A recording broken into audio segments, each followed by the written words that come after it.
எழில் வானமெங்கும் பல வண்ண மேகம்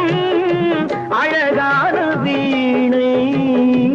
ஆனந்த ராகம்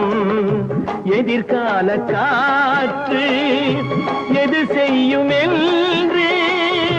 அறியாத உள்ளம் அது தெய்வ வெள்ளம் மாலை நீ கட்டி வைத்துக் கொண்டு வந்த வேளை நல் பொட்டு வைத்து இங்கு வந்த காலை நீ எண்ணி ஏதும் இல்லை அம்மா நாளை கடவுள் நினைத்தான் மணநாள் கொடுத்தான் வாழ்க்கை உண்டானதே கலைமகளே நீ வாழ்கவே அவனே இணைத்தான் குரவை வளர்த்தான் இரண்டும் ஒன்றானதே திருமகனே நீ வாழ்கவே